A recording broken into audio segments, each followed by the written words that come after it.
এটা এটা মনে করি কন্ট্রাক্টরের কারণে এই অবস্থা, এই গ্রামের যা অবস্থা হচ্ছে, এটা লোকজনদের এই মাঠের যে ফসল পানি নিয়ে আসছে, ওই যে রফিকুল যে বলল যে এখানে তো দু জাতি বসবাস করে, একজন মিশর একজন মুসলমান। তো ওদের শ্মশান তো মনে কর পশ্চিম দিকে, ওরা যে লাশ টাস নিয়ে যায়, তো ওরা অনেক মানে দুর্ভাগ্যতে বসবাস করে।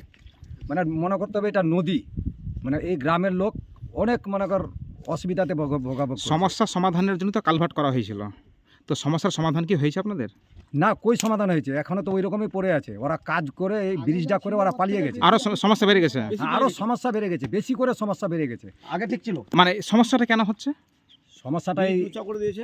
এটা ব্রিজটা উঁচু করে দিয়েছে, হুম। রাস্তাটা হয়ে গেছে নিচু, মাটি ফেলার ছিল মাটি ফেলেনি। রাস্তায় কি ঢালাই হয়েছে? না, ওই দিকটা ঢালাই হয়নি। এটা ঢালাই হওয়ারও কথা ছিল, কিন্তু ঢালাইও হয়নি, খালি ব্রিজটা করা আছে। তারপরে ওরা কি করেছে না করেছে ওরাই বলবে। কত বছর ধরে এই সমস্যাটা আপনাদের? এটা মোটামুটি 4 বছর।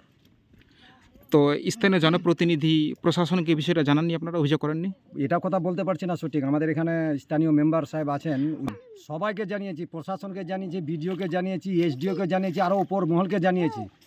হ্যাঁ, কিন্তু তবুও আমাদের কোনো কি তথ্য মিলেনি। মানে গুরুত্ব কেউ দিচ্ছে না? কেউ গুরুত্ব দিচ্ছে না। তো এখন তো সরকারের পালাবদল ঘটেছে, নতুন সরকার এসছে, সরকারের কাছে কি আবেদন করছেন? সরকারের কাছে এইটুকুই আবেদন, যেন সরকারের উপর থেকে লোক এসে এই রাস্তাটা দেখে, আর এই রাস্তাটা যেন ভালো করার জন্য চেষ্টা করে। আর কালভার্টটা?